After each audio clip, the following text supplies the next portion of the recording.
Hello dear student, how are you? I hope all of you are good and all of you are doing great. आशा करता हूं कि आप सभी लोग अच्छे होंगे और मन लगा के पढ़ रहे होंगे। मैं विक्की कुमार बहादुर आप सबका स्वागत करता हूं आपके अपने YouTube channel Rahul commerce academy में। तो मेरे प्यारे दोस्तों, आज जैसा कि 9 अक्टूबर है और अभी अभी आप लोगों का जो वीकली टेस्ट हुआ है उसमें बीएसटी का आज जो आपका वीकली टेस्ट हुआ उस वीकली टेस्ट का क्वेश्चन हमको मिल चुका है। एक स्टूडेंट ने टेलीग्राम चैनल पे भेजा था, तो अब मैं जो हूँ आज का जो वीकली टेस्ट हुआ है बिजनेस स्टडी का, उसका आप लोगों को मैं आंसर की करवाने वाला हूँ। और ध्यान से याद रखना, इससे पहले जो भी वीकली टेस्ट हुए हैं उन सब में जितने भी सब्जेक्ट्स के जो भी चैप्टर्स के वीकली टेस्ट हुए थे, बेसिकली उन सारे वीकली टेस्ट में एमसीक्यू टाइप क्वेश्चन थे। लेकिन रुको, इसमें ट्विस्ट है। इसमें तो एमसीक्यू पूछा ही पूछा, एमसीक्यू के साथ साथ एक एक नंबर का यानी ऑब्जेक्टिव का 10 क्वेश्चन पूछा, 2-2 नंबर का 2 क्वेश्चन पूछा, 3-3 नंबर का 2 क्वेश्चन पूछा और 5-5 नंबर का 2 क्वेश्चन पूछा। इट्स मीन सब्जेक्टिव और ऑब्जेक्टिव दोनों क्वेश्चन अब आप लोगों को वीकली टेस्ट में मिलेगा। इसलिए ताकि आप लोगों का जो फरवरी में जो फाइनल एग्जाम होगा उस एग्जाम के लिए आप लोग अभी से प्रिपेयर रहो और आपको आइडिया हो सके कि किस पैटर्न में क्वेश्चन पूछा जा सकता है। बस उसी लिए जो है इसी पैटर्न में जो है अब आपका सभी सब्जेक्ट का एग्जाम, वीकली टेस्ट का एग्जाम होने वाला है। ठीक है, चलो भाई, जैसा कि आप देख सकते हैं यहां देखिए लिखा गया है कौन सा सब्जेक्ट है भाई, बिजनेस स्टडी है, कक्षा 12 है। ठीक है, ये फुल मार्क्स है 40। आगे डिस्कस करेंगे कि ये डिस्ट्रीब्यूट किस टाइप का हुआ है। यहां जो है वो सारा चीज के बारे में दिखाए। ये देखो, ये चीज हम आप लोगों को समझा रहे थे। ये जो हम लोगों का सेक्शन ए है, बेसिकली यहाँ 2-2 नंबर का 10 एमसीक्यूज है। किस टाइप का क्वेश्चन है देखो, यहां देख सकते हो ऑब्जेक्टिव क्वेश्चन है। ठीक है, इसके नीचे जो है आपको सब्जेक्टिव मिलेगा और 4 सेक्शन में डिवाइड है, सेक्शन ए, बी, सी और डी। तो हम आप लोगों को बोलेंगे कि आप लोग सिर्फ ऑब्जेक्टिव में ही फोकस मत रहो, ऑब्जेक्टिव के साथ साथ सब्जेक्टिव भी जो है वो पढ़ना स्टार्ट कर सकते हो। ठीक है, चलो एक एक करके क्वेश्चन करते हैं, हिंदी इंग्लिश दोनों के लिए। पहला बोल रहा है मानव संसाधन प्रबंधन में सम्मिलित है, ह्यूमन रिसोर्स मैनेजमेंट इंक्लूड्स। तो हम सबको पता है, हम आप लोगों को बिजनेस स्टडी का नोट्स दिए थे, वहां हम बताए थे कि जो ह्यूमन रिसोर्स मैनेजमेंट होता है यानी कि जो HRM होता है उसमें क्या क्या इंक्लूड होता है, मानव संसाधन नियोजन। इसका मतलब होता है कि एक जो फार्म, एक कंपनी जो चल रहा है उस फार्म, उस कंपनी के लिए लोगों को जुगाड़ करना, एम्प्लॉय को ढूंढना। ठीक है, तो इसमें शामिल होता है भर्ती यानी रिक्रूटमेंट, सही है। चयन यानी सिलेक्शन, ये भी सही है। ऑप्शन सी भर्ती, ट्रेनिंग यानी प्रशिक्षण, ये भी सही है। तो इसका राइट आंसर होगा ऑप्शन डी, इनमें से सही। मानव संसाधन नियोजन में भर्ती, चयन, प्रशिक्षण सब होता है। ह्यूमन रिसोर्स मैनेजमेंट पे रिक्रूटमेंट, सिलेक्शन, ट्रेनिंग, ये सब इंक्लूड होता है।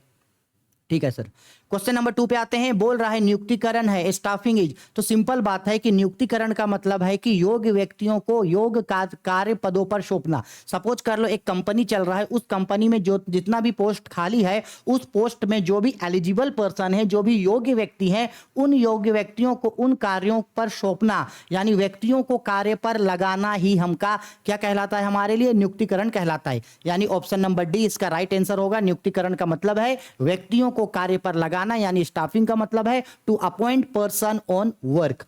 क्वेश्चन नंबर 3 पे बोल रहा है नियुक्तिकरण पर व्यय किया गया धन है, money spent on staffing is. तो सिंपल बात है, स्टाफिंग करना जरूरी है, क्योंकि स्टाफिंग नहीं करेंगे तो एम्प्लॉय नहीं मिलेगा, कर्मचारी नहीं मिलेगा, कर्मचारी नहीं मिलेगा तो काम कौन करेगा। तो सिंपल बात है, नियुक्तिकरण के लिए भाई पैसा तो खर्च करना है, और नियुक्तिकरण के लिए जो पैसा खर्च होता है कंपनी उसको विनियोग यानी कि इन्वेस्टमेंट ट्रीट करता है। इन्वेस्टमेंट इसलिए ट्रीट करता है कंपनी क्योंकि अभी इसके लिए भले वो खर्चा कर रहा है, लेकिन यही एम्प्लॉय जो है वो कंपनी के लिए काम करेगा और यही एम्प्लॉय जो है वो कंपनी को प्रॉफिट भी लाके देगा। इसलिए स्टाफिंग में जो भी पैसा खर्च होता है उससे विनियोग यानी इन्वेस्टमेंट समझा जाता है। ठीक है, आगे बोल रहा है क्वेश्चन नंबर 4 पे प्रशिक्षण की विधियां हैं, methods of training are.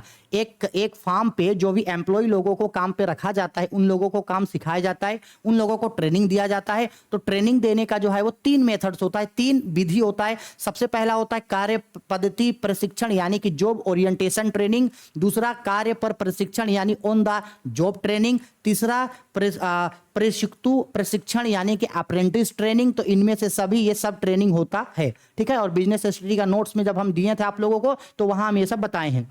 Question number 5 पे बोल रहा है नेता होता है, ए लीडर इज। तो सिंपल बात है, एक नेता जो होता है वो नेता जन्म भी लेता है, यानी नेता जो होता है वो जन्म से भी होता है, और नेता जो है उसे बनाया भी जाता है। यानी इसका राइट आंसर होगा ऑप्शन नंबर 3 यानी कि जन्म से एवं बनाया जाता है, बाय बर्थ एंड मेड दोनों। ठीक है, क्वेश्चन नंबर 6, प्रबंधक होता है मैनेजर इज। अब ध्यान से समझना, एक फार्म को चलाने के लिए जो मैनेजर होता है वो मैनेजर ऑप्शन नंबर ए पे बोल रहा है बॉस। सिंपल सा बात है, मैनेजर जो है वो बॉस नहीं होता है। अगर सपोज कर लो ना कि मान लो कि सपोज कर लो एक है आपका कैसे समझा, हाँ सपोज कर लो स्टेट बैंक है, state bank of India.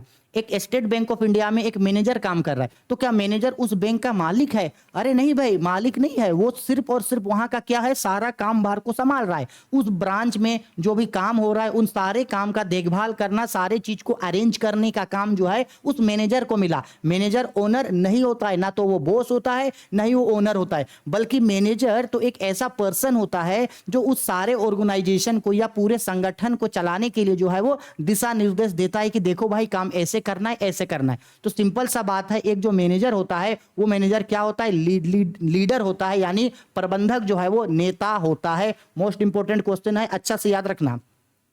7 number पे बोल रहा है कुशल निर्देश के लिए अभिप्रेरण है, for efficient direction motivation is. Simple बात है, अगर आप चाहते हैं कि आप जिन लोगों को भी डायरेक्टिंग करें वो लोग आपका बात अच्छा से सुने, आप जो उन लोग को ऑर्डर दे रहे हो वो लोग आपके कामों को सही समय पे पूरा करें, इसलिए जरूरी है कि आप उनको मोटिवेट रखो। सपोज कर लो कि एक टीचर जो है स्कूल में पढ़ाने के लिए आया और बच्चा लोगों को पढ़ने का बिल्कुल मन नहीं, एकदम बोरिंग लेक्चर लग रहा होता है ना, कोई कोई सब्जेक्ट ऐसा मिलता है जो एकदम बोरिंग है। अब बच्चा लोग एकदम परेशान हो जाता है कि क्या सब्जेक्ट मिल गया यार, बड़ा बोरिंग लग रहा है। मतलब टीचर उसको कितना भी सिखाने का कोशिश कर रहा है लेकिन स्टूडेंट को समझ में नहीं आ रहा, और स्टूडेंट जो है वो बहुत ज्यादा क्या हो जा रहा है, बोरिंग हो जा रहा है कि यार इतना बोरिंग सब्जेक्ट है, यानी अंदर से जो है वो मोटिवेट है नहीं। ऐसे कंडीशन पे टीचर को ये चाहिए कि स्टूडेंट को मोटिवेट करे ताकि उन लोगों के मन में जो है उस काम को सीखने का लालसा जागे और उस काम को वो लोग खुद से करने के लिए अप्रिशिएट हो। तो इसलिए एक कुशल निर्देश के लिए इस आपका अभिप्रेरण का होना, यानी कि एक अच्छा डायरेक्टिंग के लिए जो है वो आपका मोटिवेशन का होना बहुत ज्यादा आवश्यक है, यानी कि नेसेसरी है। ठीक है, चलो क्वेश्चन नंबर 8, संदेश वाहन के न्यूनतम पक्षकार होते हैं, the minimum parties in communication are. तो भाई हम सबको पता है कि कम्युनिकेशन में मिनिमम 2 पार्टीज होते हैं, यानी कम से कम 2 पक्षकार, और इसका हम आप लोगों को ड्राइंग के साथ इसको भेजे थे। ठीक है, 9 नंबर पे बोल रहा है नेता में होता है, the leaders process poses are. एक लीडर जो होता है उसमें क्या क्या गुण होना चाहिए, तो निपुणता यानी कि वो इंटेलिजेंस माइंड का होना चाहिए, दूरदर्शिता यानी कि फोरकास्टिंग होना चाहिए, आत्मविश्वास यानी सेल्फ कॉन्फिडेंस होना चाहिए। इनमें से सभी एक क्वेश्चन आप लोगों को पहले पूछा जाता था बोर्ड में कि एक अच्छे नेता के गुणों को बताइए, explain the qualities of a good leader. उसमें ये सब चीज जो है होता है, एक नेता में ये सारे गुण का होना जरूरी होता है। हम आप लोगों को ऑब्जेक्टिव हम आप लोगों को जो है वो जो पीडीएफ भेजे हैं आप लोगों को नोट्स का, उसमें सब लिखवाए हैं। नेता के पास सत्ता होता है, द लीडर्स हैज अथॉरिटी। तो एक लीडर के पास जो है वो औपचारिक अधिकार होता है, यानी कि फॉर्मल अथॉरिटी होता है, ताकि वो अपने हिसाब से जो है वो चीजों को चला सके। ठीक है, बस हो गया। देखो 10 क्वेश्चन खत्म हुआ ना। इसके बाद ये देखो, ये जो है हम लोगों का ये सेक्शन बी है। देखो 1 मिनट रुक जाओ, देखो ये जो है हम लोगों का क्या है, ये सेक्शन बी है। ठीक है, देखो यहां पे लिखा गया है सेक्शन बी, 2-2 नंबर का 2 क्वेश्चन है, यानी 4 नंबर। देखो पहला क्वेश्चन नंबर 11 क्या बोला, कार्य परिवर्तन से क्या आशय है, what is meant by job orientation. संदेशवाहन को परिभाषित करें, डिफाइन कम्युनिकेशन। इसके बाद ये देखो, ये जो है हम लोगों का, ये हम लोगों का सेक्शन सी है। सेक्शन सी पे 2-2 नंबर का 3-3 नंबर का 2 क्वेश्चन है। बोल रहा है प्रशिक्षण के महत्व को समझाइए, एक्सप्लेन इंपोर्टेंस ऑफ ट्रेनिंग। इसके बाद क्या बोल रहा है भाई, निर्देश के तत्वों को समझाइए, explain the elements of directing. इसके बाद ये देखो, ये जो है हम लोगों का, ये है हम लोगों का सेक्शन नंबर आपका डी। ठीक है, और सेक्शन नंबर डी पे थोड़ा हट जा रहे हैं हम साइड से। देखो क्या बोल रहा है सेक्शन नंबर डी पे, औपचारिक और अनौपचारिक संदेशवाहन में क्या अंतर है। हम जो आप लोग को पीडीएफ भेजे हैं उसमें ये बताए हैं।